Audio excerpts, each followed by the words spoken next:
Oi, gente, dando continuidade, né, ao meu curso de extensão da Faculdade de Letras, na Uniter que eu faço, a gente vai continuar fazendo a leitura do livro da Campanolo, né, Feminismo, Perversão e Subversão, que é esse daqui.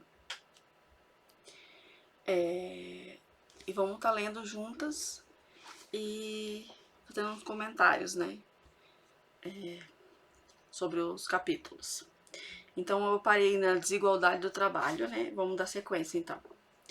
Há muito trabalho a ser feito, muita louça para ser lavada, muita lenha para ser cortada, buracos em estradas que precisam ser consertados e esgotos precisando de desobstrução.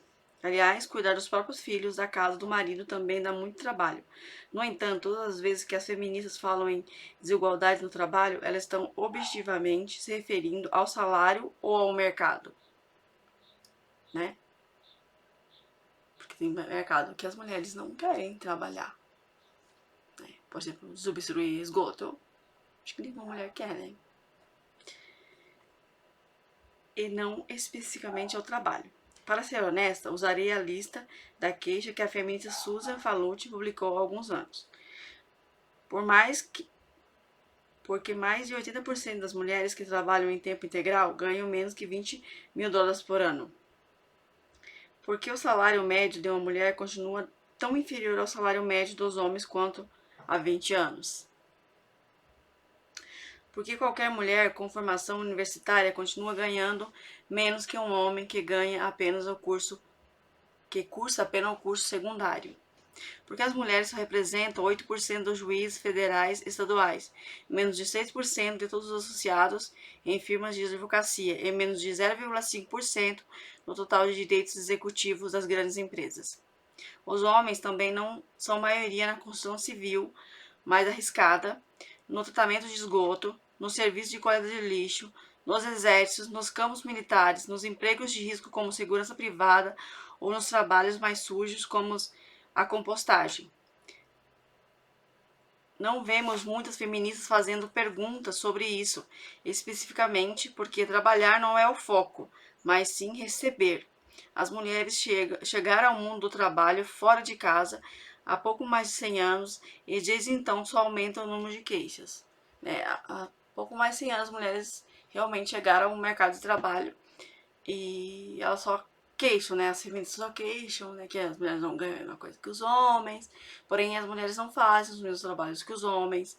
Elas abdicam, às vezes, né? De altos cargos, até mesmo no executivo. Por quê? Porque para ter altos cargos no executivo, você vai ter que sacrificar a tua vida pessoal. E as mulheres não estão muito afim disso, né? Elas, pelo contrário, elas sacrificam o trabalho em detrimento da família, geralmente. Nos anos 80, o desconforto das mulheres com a desigualdade aumentou. Em pesquisas de âmbito nacional nos Estados Unidos, as fileiras de mulheres que se queixavam da discriminação nos negócios, na vida pública e particular, engrossaram a olhos vistos. O índice de mulheres insatisfeitas com a disparidade de oportunidades de emprego deu um salto de mais de 10 pontos em relação aos anos 70. E o número de mulheres que se queixavam de obstáculos para promoções cresceu ainda mais. No fim da década de 80, a 95% das mulheres dizia sofrer discriminação no trabalho e tratamento salarial diferenciado. Na pesquisa de Hopper, a proporção de mulheres que consideram os homens basicamente atenciosos, gentis e prestimosos caiu de quase 70 em 1970 para 50 em 1990. A mulher que gana de competição no mercado de trabalho por igualdade, de salário, eu não vejo como isso tenha melhorado a nossa vida. Pelo contrário, agora a gente é comparada de igual para igual com um homem, sendo que temos menos força física do que um homem. Mas é exigido no trabalho a mesma, porque a mulher lutou por igualdade, né? Não igualdade só de salariais, igualdade de direitos, né? E, enfim. Denunciar e reclamar sem parar é parte da mentalidade feminista, formada após anos e anos de propaganda feminista. As mulheres nem questionam. Elas acham que isso é uma benesse do feminismo, né? Uma falácia, né? A mulher nunca teve tão oprimida, né? Mas enfim. Mas é o patriarcado que oprimia, né? Enfim. Além de criar uma sensação de culpa generalizada e hiperbolizar a situação das mulheres no mercado de trabalho, esse comportamento é como um empurrão para a frente em qualquer proposta de lei apresentada em defesa, de aspas, das mulheres. A advogada e escritora Philip Schaff percebeu essa estratégia há anos e sinaliza que alimentar esse processo é o trabalho insidioso de mulheres que ela chama de feministas de elite. Porque as feministas são todas de elite, né? Porque as mulheres normais que trabalham braçais, né? Vamos dizer assim, a classe baixa, média e baixa, sempre trabalhou e isso é péssimo para as mulheres, né? Essas profissionais, né, advogadas, jornalistas, escritoras, professoras ou atrizes, são furtivas, inescrupulosas e capazes de qualquer tipo de desonestidade ou distorção que possam favorecer a adesão de mulheres ao movimento feminista. O que é uma minoria? A minoria é advogada, a minoria é jornalista, a maioria trabalha em chão de fábrica, a maioria trabalha em serviços, ou seja, no comércio, na área da limpeza, nas áreas mais ferradas que tem para trabalhar. E essas mulheres que trabalham nesses trabalhos melhores, com melhor remuneração, mais leve, essas mulheres estão insatisfeitas com a sua vida e aí tem esse discurso, essa falácia, né? Que a mulher ganha menos que o homem, que a mulher é oprimida e acabam aderindo ao seu discurso público e aprovando alguma lei que vai desfavorecer todos nós, trabalhadoras normais. Ai, absurdo. Ligue a televisão, folheie uma revista ou sintonize uma rádio americana e você será imerso em caos de mulheres que querem saber como satisfazer suas necessidades da melhor maneira ou como equilibrar suas vidas ou como podem lidar com uma miríade de problemas e perigos que enfrentam. As queixas femininas predominam, mas queixas são como ervas daninhas. Quanto mais calor elas recebem, mais elas se espalham. É exatamente o que aconteceu com a mulher moderna. As organizações feministas até estimulam o crescimento das queixas com sessões de grupos de reflexão em que as feministas partilham histórias de como um homem qualquer as maltratou e qual deve ser o papel do governo como forma de compensação. Como eu falo, não existe instituições preconceituosas ou opressoras, existem pessoas preconceituosas. E são pessoas isoladas. Isso não é a maioria. Isso entra dentro do governo, né? Como proposta de lei. Como se todos os homens fossem machistas. Que todas as mulheres tivessem numa opressão suprema. A gente tá numa opressão suprema, né? De trabalho. E não dos homens. Trabalho. Que essas mulheres acabaram com a nossa vida. Só isso. Aqui, continuando. E na faculdade, gente, tem cursos assim só sobre mulheres, né? Do empoderamento feminino. Isso já no ensino fundamental.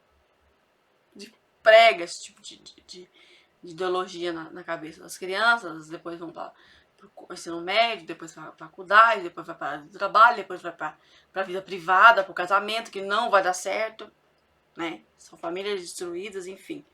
É uma enxurrada de coisas que vão dando tudo errado.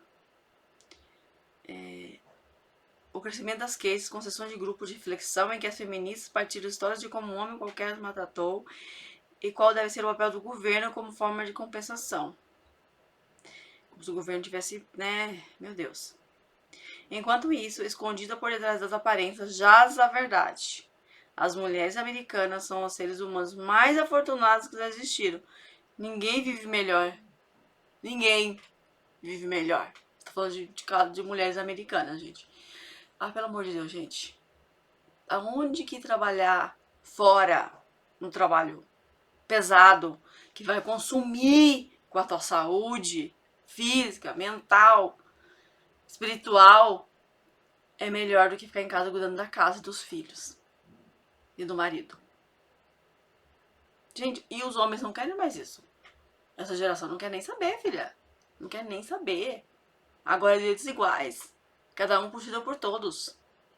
É isso que veio, né? Lá desde a Revolução Sexual até hoje.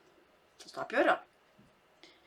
As feministas criaram nas mulheres uma sensação de que eram incontestavelmente especiais e jamais deveriam sofrer nenhum revés ou decepção em seus relacionamentos. Alimentaram gerações de mulheres com expectativas altíssimas, inclusive sobre sexo, e noções equivocadas que tinham direitos que jamais existiram. Tudo isso aliado a uma cultura denuncismo, né? Não denunciar os homens opressores. As mulheres têm expectativas demais ridículas com relação ao sexo. Né? Elas foram expostas a uma sessão de imagens sexuais a vida inteira e imaginam que o sexo seja algo diferente do que é. Na verdade, é o foco incessante da América sobre os problemas femininos que sugere que as mulheres sejam tão ilustres que necessitam de atenção especial, tem criado uma geração de egos inflados. Em 2007, Myrta Berto, ex-editora de uma revista feminina americana de 1981 a 2002, publicou um livro contando as tramóias das mulheres feministas que trabalham na grande mídia e no setor editorial. Ela denuncia que os quase 7 bilhões de dólares anuais que circulam no setor de revistas femininas são baseados em contar para as mulheres que suas vidas são muito duras e que elas deveriam sentir pena de si mesmas. Ai, meu Deus. Sabendo disso, é fácil entender porque, conforme as pesquisas mencionadas, as mulheres insistem que as coisas melhorem um pouco, mas não muito. E a vida dos homens? Como é que fica, né? Como é que fica a vida dos homens? Melhorou um pouco, muito? E se melhorou em virtude de quê? Em virtude de benesses femininas ou do próprio suor e sangue derramado? Suor e sangue derramado. E dos avanços conquistados pelos homens, quanto se deram na base da queixa ou de alguns folhetos sobre direitos, como foram as conquistas femininas. Os homens com sangue, guerra, sangue derramado, suor, as mulheres só com queixas, né?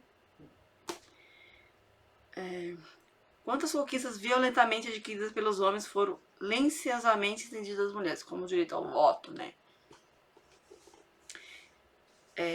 Reclamando de barriga cheia. Ao mesmo tempo em que a maioria das mulheres continuou reclamando, as feministas estavam alardeando uma estupenda melhora na autoestima e no conforto feminino graças ao movimento da libertação da mulher. Seria a objetivação da mulher, né? Mas enfim. O que leva à conclusão de que a vida não estava tão difícil para 90% das mulheres, mas sim que 90% das mulheres referia insatisfação, reclamava e se queixava da situação sem levar em conta a realidade. Uma pesquisa de 1980, realizada pelo Centro de Manhattan, descobriu que o número de problemas de saúde mental feminina tinha caído de 50% a 60% desde o começo dos anos 50. E o diretor do projeto, Léo Stroll, afirmou que a melhora era consequência do mercado de trabalho. Que os homens melhoraram para as mulheres entrarem no mercado de trabalho, né?